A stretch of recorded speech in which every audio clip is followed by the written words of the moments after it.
భారత ఎన్నికల సంఘం ఆదేశాల మేరకు రాష్ట్రవ్యాప్తంగా చేపట్టిన ప్రత్యేక సమగ్ర ఓటరు జాబితా సవరణ స్పెషల్ ఇంటెన్సివ్ రివిజన్ 2026 కార్యక్రమంలో భాగంగా తిరుపతి జిల్లాకు సంబంధించిన ముసాయిదా ఓటరు జాబితాను జిల్లా కలెక్టర్, జిల్లా ఎన్నికల అధికారి డాక్టర్ ఎస్ వెంకటేశ్వర్ విడుదల చేశారు. శుక్రవారం మధ్యాహ్నం తిరుపతి కలెక్టరేట్లోని వీడియో కాన్ఫరెన్స్ హాల్లో నిర్వహించిన మీడియా సమావేశంలో ముసాయిదా ఓటరు జాబితా వివరాలు, క్లెయిమ్లు, అభ్యంతరాలు, కొత్త ఓటర్ల నమోదు, మ్యాపింగ్ ప్రక్రియ, అనామలీల పరిశీలన తదితర అంశాలను ఆయన పాత్రికేయులకు వివరించారు. ప్రతి ఒక్క ఓటర్కి కూడా ఈ ముసాయిదా జాబితాని ఈరోజు పబ్లిష్ చేస్తున్నామనేది కూడా మీ ద్వారా తెలియపరుస్తున్నాము. మీ అందరికీ తెలిసిందే,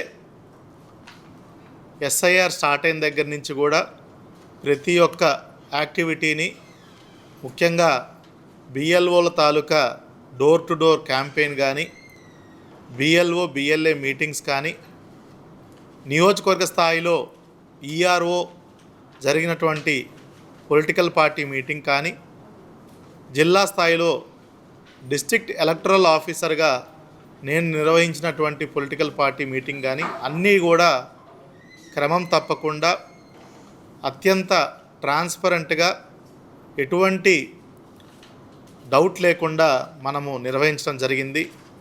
చాలా పకడ్బందీగా కూడా డోర్ టు డోర్ క్యాంపెయిన్ నిర్వహించడం జరిగింది. అది చేసిన తర్వాత మనం ఈరోజు ఈ ముసాయిదా జాబితా అనేది సిద్ధం చేసి పబ్లిష్ చేస్తున్నాం. మనం చూసుకున్నట్టయితే తిరుపతి జిల్లాలో ఎస్ఐఆర్ కంటే ముందు మనకి మొత్తం ఓటర్ల సంఖ్య 17,69,429 ఉన్నింది. డోర్ టు డోర్ క్యాంపెయిన్లో భాగంగా మనము గుర్తించినటువంటి ఆబ్సెంట్, షిఫ్ట్, డెత్, డూప్లికేట్ కేసుల్ని అన్నిటినీ మనము సపరేట్ లిస్టుగా చేసి అవి సుమారుగా 2,87,826 వచ్చున్నాయి.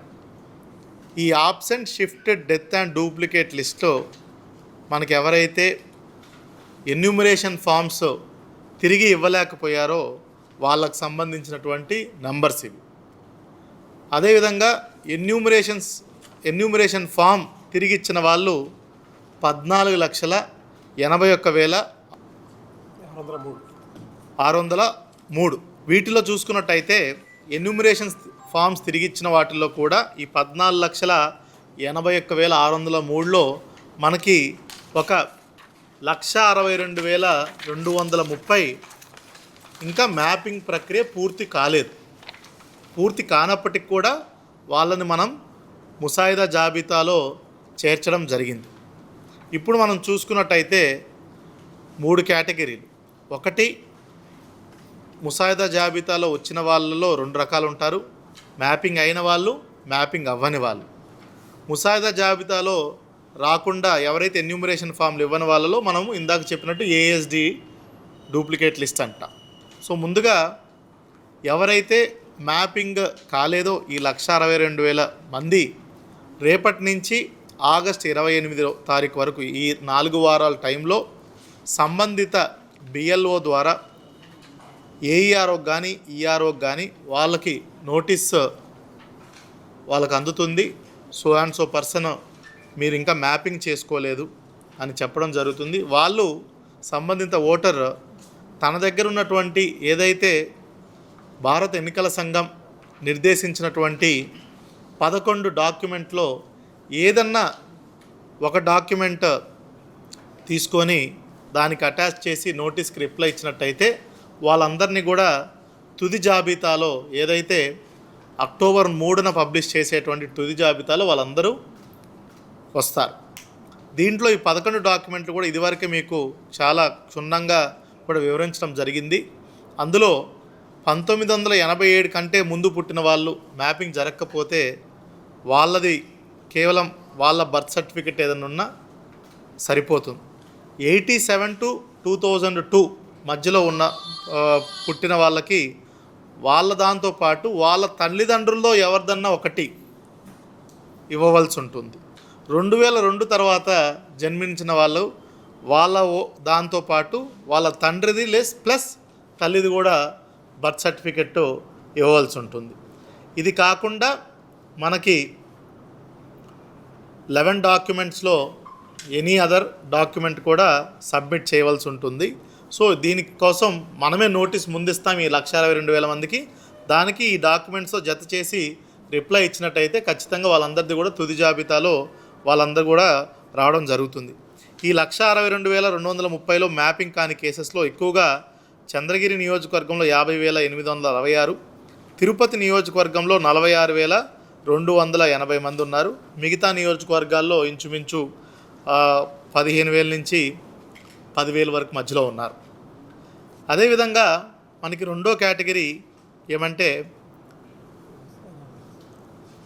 అనామలీస్, అంటే మ్యాపింగ్ చేశారు కానీ సరిగా మ్యాపింగ్ చేయకపోవడం వల్ల, అంటే మనకి సాఫ్ట్వేర్లోనే మ్యాపింగ్ చేసినప్పటికీ బ్యాక్ ఎండ్లోనే చెక్ చేసుకొని ఈసీఐ సాఫ్ట్వేర్లో మళ్ళీ మనకి అనామలీ అంటే తప్పుగా ఏదైనా చిన్న చిన్న పొరపాటు జరిగిన వాటిని మళ్ళీ మనకి వెనక్కి పుష్ చేశారు. అవి 2,38,863. ఇవి చూసినట్టయితే ఫర్ ఎగ్జాంపుల్ మ్యాపింగ్ చేసేటప్పుడు ఓటర్కి వాళ్ళ తండ్రికి కనుక 15 సంవత్సరాలే ఏజ్ గ్యాప్ ఉంటే అది అనామలీ కింద చూపిస్తుంది.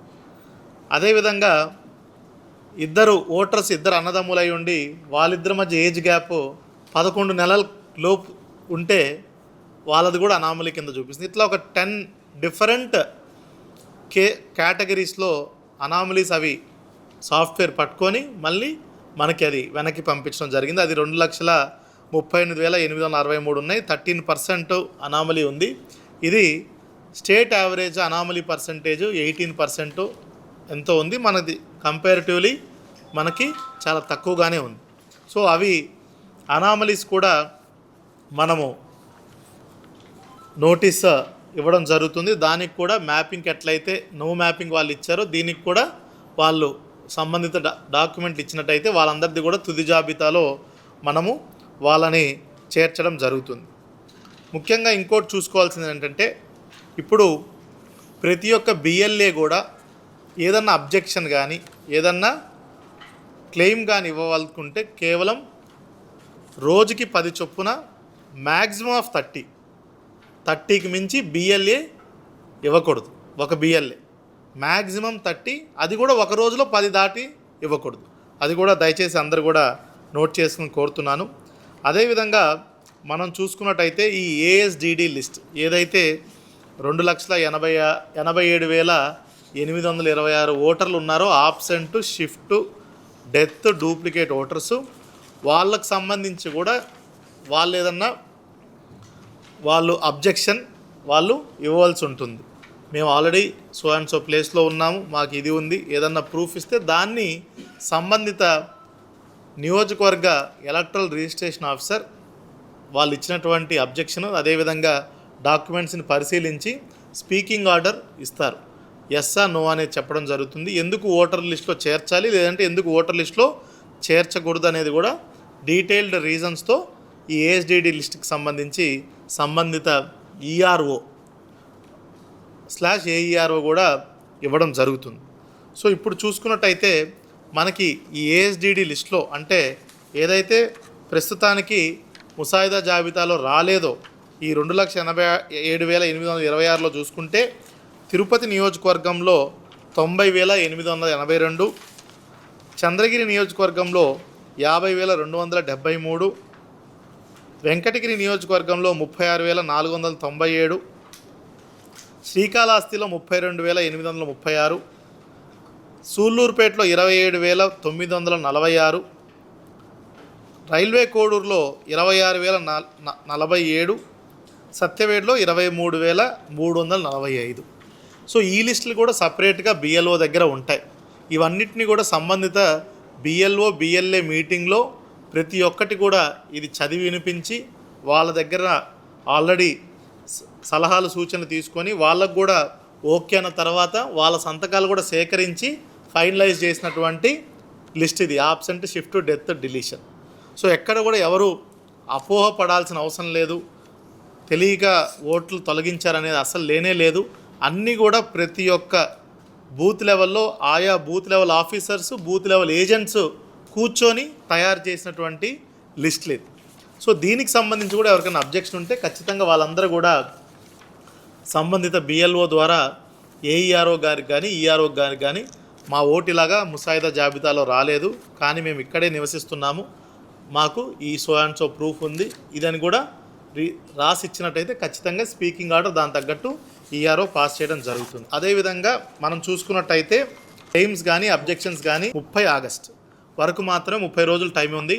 ఆ తర్వాత సెప్టెంబర్ చివరి వరకు కూడా మాకు ప్రాసెసింగ్ చేసే టైం డిఈఓకి కానీ ఈఆర్ఓకి కానీ ఏఈఆర్ఓకి కానీ బిఎల్ఓకి ప్రాసెసింగ్ చేసే టైం, వచ్చినటువంటి క్లెయిమ్స్ అబ్జెక్షన్స్ని ప్రాసెస్ చేసి స్పీకింగ్ ఆర్డర్లు ఇవ్వడానికి సెప్టెంబర్ నెల అంత ఉంటుంది.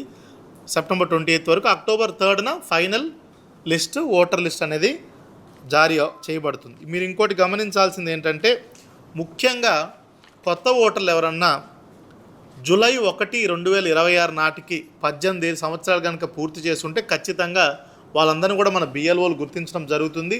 లేదు స్వతహాగా వాళ్ళు కూడా ఫామ్ 6 ద్వారా కొత్త ఓటు కోసం అప్లై చేసుకోవచ్చు.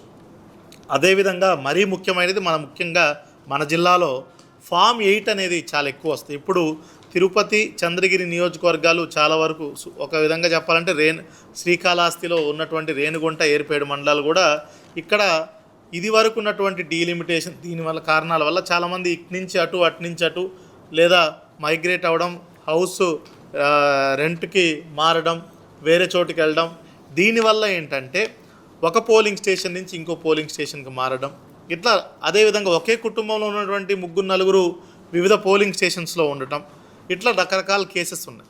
వీళ్ళందరూ కూడా విన్నవించేది ఏంటంటే, ప్రతి కుటుంబంలో అందరూ ఒకే పోలింగ్ స్టేషన్ పరిధిలో ఉండాలి. ఎవరైనా వేరే చోట్ల ఉంటే మీకు ఎక్కడైతే ఓటు కావాలో అక్కడ మీరు ఆ సంబంధిత బిఎల్ఓ దగ్గర, సపోజ్ ఇప్పుడు నేను so and so polling station 121లో నేను ఉంటే